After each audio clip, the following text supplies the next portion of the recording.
Ladies and gentlemen, we have a hashtag called Babies for Benefits, which is what this t-shirt says. It says Babies for Benefits. You could also find these t-shirts on in the description box. There's a link that you can go find these shirts and support this. And what this means is that we're asking for people to stop having children only for the benefits that they can get from them. Because we believe that children should be loved, should be cherished, should be protected, and allowed to grow up and become something great.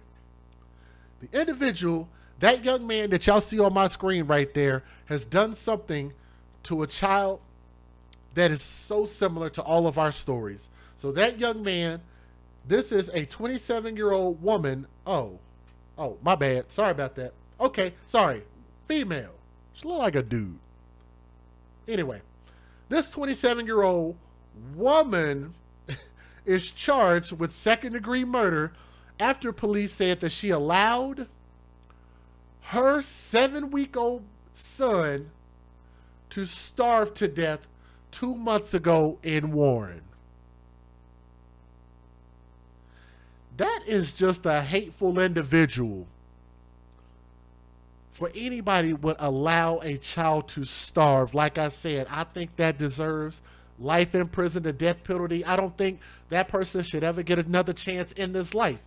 Because one thing that you know growing up is you know the value of sustenance, especially if you are overweight, then you know how valuable food is. Why would you do that to a child that can't speak for itself, cannot defend itself?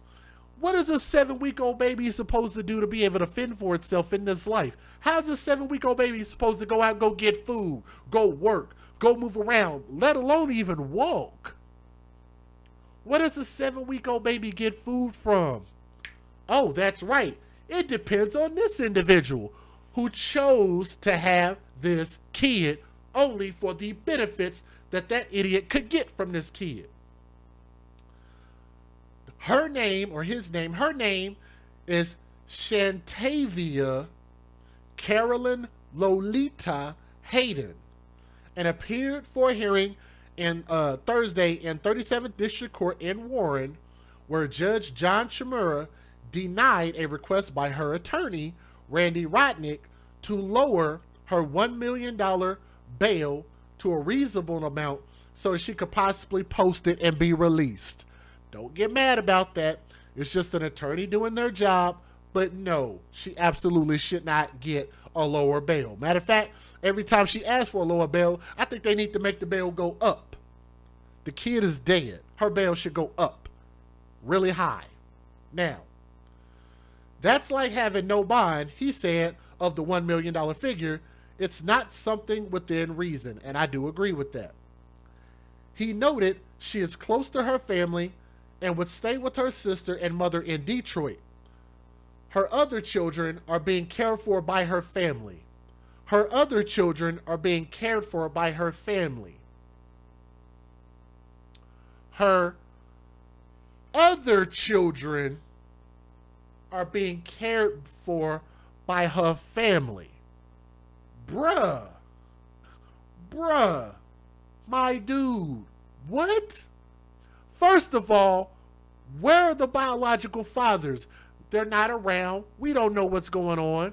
But again, man, you got dudes just indiscriminately sleeping with these women. And let me say this. It's very easy for us to just blame this woman and say that she's nasty and stupid and ugly and looking like a man and all that kind of good stuff. But let me say this.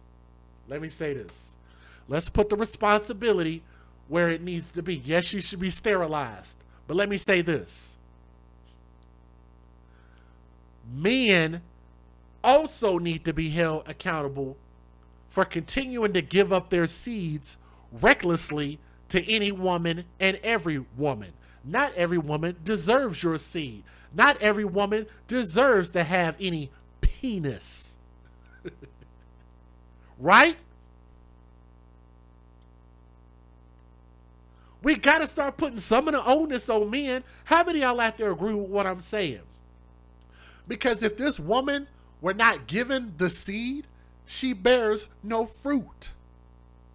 She has no opportunity to murder a child. let alone continue to collect food stamps and housing and Section 8 and all of this other bullshit that you get just, and also child support. Let's not forget about that.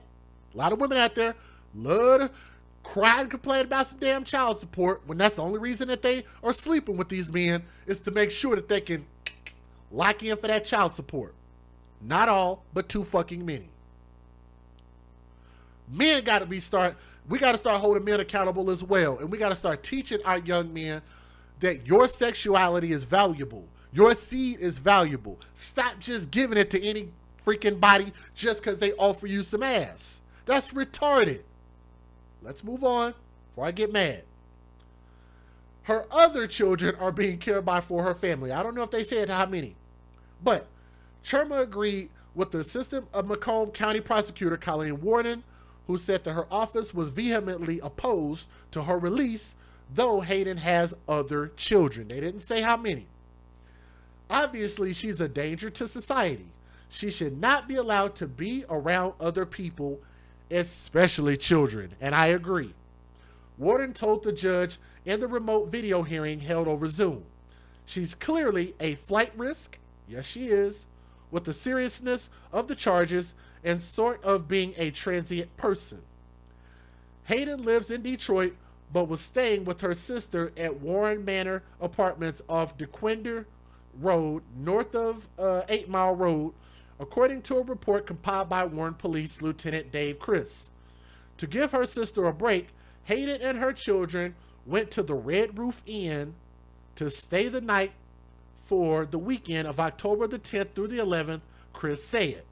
Of course, they stayed at the luxurious, very awesome hotel, the Red Roof Inn. What an awesome place. At 5:26 a.m., October the 11th, Hayden brought her child, Amira, to Children's Hospital in Detroit. The child was pronounced dead 13 minutes later, and she was arrested on October the 23rd. Imagine if you had brought, that's an ad. Why am I reading an ad? A preliminary report by the Wayne County Medical Examiner's Office indicates the child died by starvation. Here's the problem. A child could die in a day, but it's not likely a child would die, even a 7-week-old baby would die without being fed for 1 day. I would say probably 3 or 4 days of not being fed. But somebody should have saw that something was wrong way before this. Y'all understand? Why didn't they see something and say something way before this? I'm not saying that this baby would have lived a week, but I'm thinking maybe 3 days for a 7-week-old baby. Okay? Now, in denying a lower bond, Sherman noted that Hayden faces a life offense.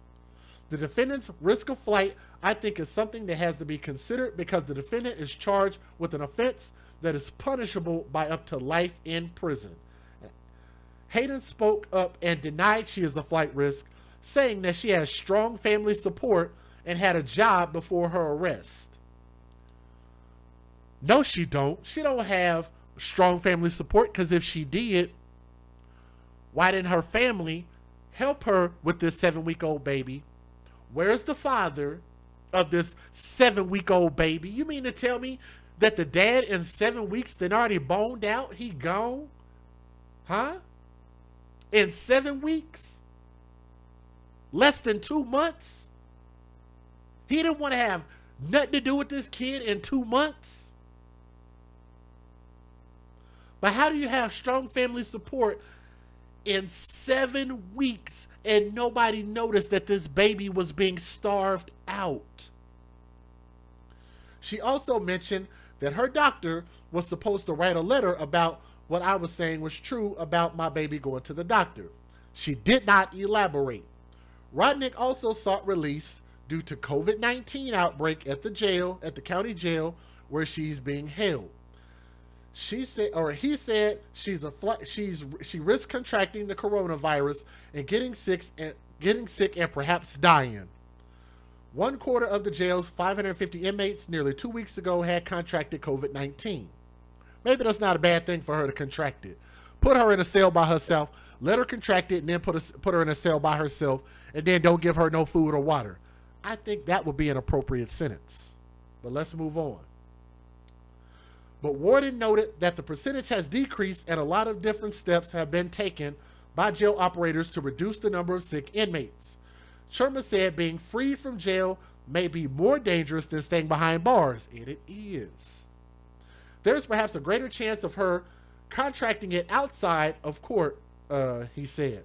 It seems to be out of control now, and I'm not sure she would actually be safer outside the jail than she is incarcerated. They're taking a number of precautions at jail from keeping her from getting the virus. Who know what she would be exposed to outside of the jail? Hayden says she has not been tested since she was first tested upon arrival. Hayden is also charged with lesser offenses of manslaughter and second-degree child abuse.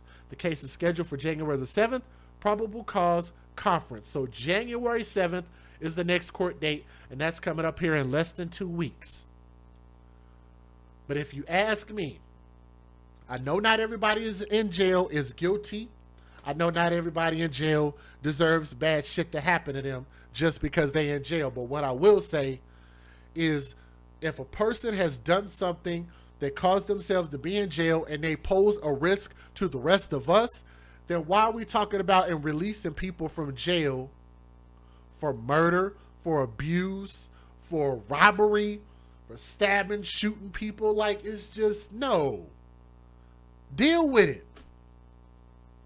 It's simple. Deal with it, treat it, fix it, deal with it. If there's an outbreak in jail, deal with it. But you should just let them people out of jail. That's stupid. And I think that this woman deserves life in prison and maybe even ultimately the death penalty. The strongest penalty under law. I think she deserves it. She definitely don't deserve to see them children ever again. And maybe she don't even deserve her reproductive rights. But nonetheless, follow this story and make sure you guys keep up with this particular story. And y'all can follow other stories just like this one on our channel, the AFC Podcast, where we advocate for children first. From my heart to yours, I love you guys. Thank you guys so much. All you got to do is click that thumbs up, share these, and let other people know where we're at. Come subscribe to our channel, okay? Guys, have a great evening. Have a great day. Peace.